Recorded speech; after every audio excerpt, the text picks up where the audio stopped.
Although the Clone Wars were over, some people never seemed to get the message.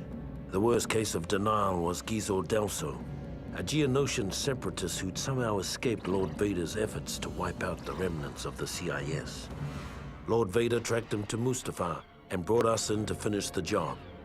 It seemed like a simple enough mission.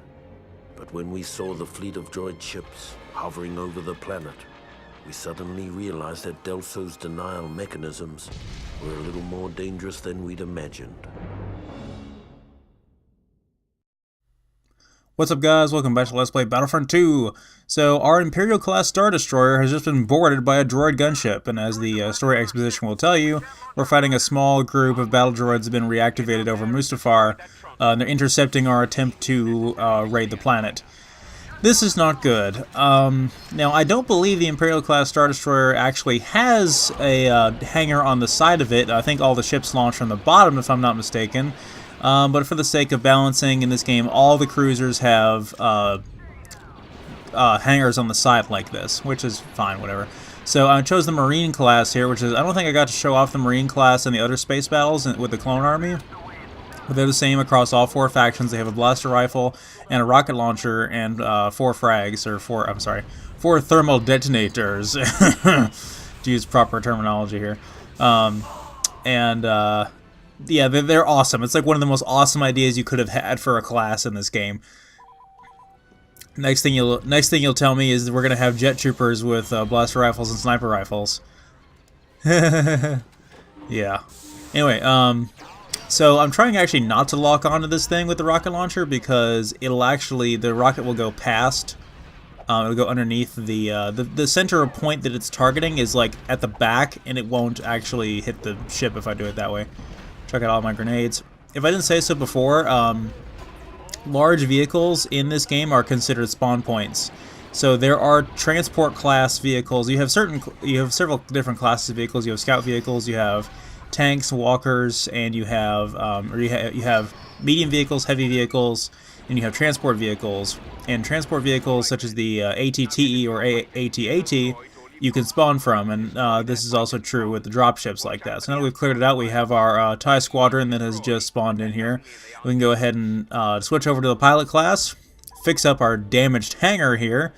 All of our useless space crates have got to be in tip-top shape before we set off. No, not really. This is me just goofing off. And now nostalgia hits me harder than a Wampa punching me in the face, because now it's suddenly 1994 and we're playing Star Wars TIE Fighter. Yes, we are now piloting a TIE Fighter, which is the new, perfected spacecraft for the Galactic Empire. It's the twin ion engine, and it is awesome. Now, it's a small one-man craft. It is unshielded, and it has only one slot for a warhead. In this case, we have concussion missiles. And we're fighting still the typical droid enemies. We'll be fighting rebels soon enough, and we'll talk about their ships whenever it's relevant. But now this is a cakewalk, because we have upgraded ships, and they still have their crappy old ships.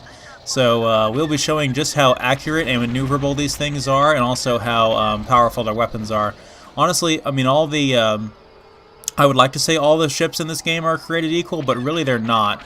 The TIE Fighter and the Droid Starfighter are far more accurate and maneuverable than I feel like the X-Wing and the ARC-170 are, which is really a shame because the ARC-170 is one of my favorite ships, and I really feel like it gets the short end of the stick in this game. I still love to pilot it, and I can still do really well with it, but it's just not as good as I would have liked it to be. So, back in the old TIE Fighter days, and there's actually a really good Let's Play of TIE Fighter out there if you guys want to see it. Just to give you some of you who weren't around during that time or didn't have a PC that could play the Collector's Edition CD-ROM, or there's ways of viewing it now. I think they even re-released X-Wing and TIE Fighter on the internet with all their DLC completely remastered with new graphics recently, or they were planning to. So we died there just in time to receive a new objective update where we will now pilot a TIE Bomber, which is pretty self-explanatory. Just like this thing has a like an ion cannon as its primary weapon, and the V-Wing we showed off with the Republic is actually the only bomber class fighter in the game that does not have this weapon. Everything else has this weapon. We just had a scatter blaster type weapon with the V-Wing, Now, a lot of gunships have this weapon too. The LAAT has this. It's pretty common in space battles, but it's just not very exciting. I think that's why a lot of modders kind of opted this out in their mod packs or whatever, in favor of a different primary fire. But the bombs fire in a pattern. They don't fire in a big spread or anything like that. You gotta watch out for these asteroids. You can destroy them if you so choose. Our final objective for this space battle is actually to land in the enemy hangar and hijack one of their bombers. So we'll be showing off a little bit of the CIS strike bomber here, which is a type of vehicle that General Grievous was seen trying to escape in Revenge of the Sith. And it's actually the video that, the vehicle that Obi-Wan used to escape from Utapau in Revenge of the Sith. And it has 2 ion cannons like that, and also has payload of bombs. It's pretty much the same vehicle. Bombers have a little bit more armor than your typical fighter class do, but they don't have a warhead payload that can target a small craft, so that's why they're not effective in dogfights. They're also a little less maneuverable and slower. But I'm not really worried about these droid starfighters. I'm going to demonstrate a little bit by destroying this Banking Clan frigate. Again, I don't know why this droid factory would have a Banking Clan frigate of all things just lying around. Like, I can see maybe having one droid control ship, but this stuff is just unnecessary, and I thought if they had made the droid control ship part of space battles in this game, that's what they would have used instead, because you can't convince me that there's a whole fleet of this crap if all they did is reactivate the factory. But whatever, it's a space battle and it's awesome. It's definitely a unique twist for this campaign. I never thought I'd be fighting droid starfighters and a TIE fighter, but, you know, whatever. So now we've brought it back to the hangar, we will park it safely, and we will descend to the planet below. Excellent job, pilots. Lord Vader. I'll be showing off the other TIE craft later on.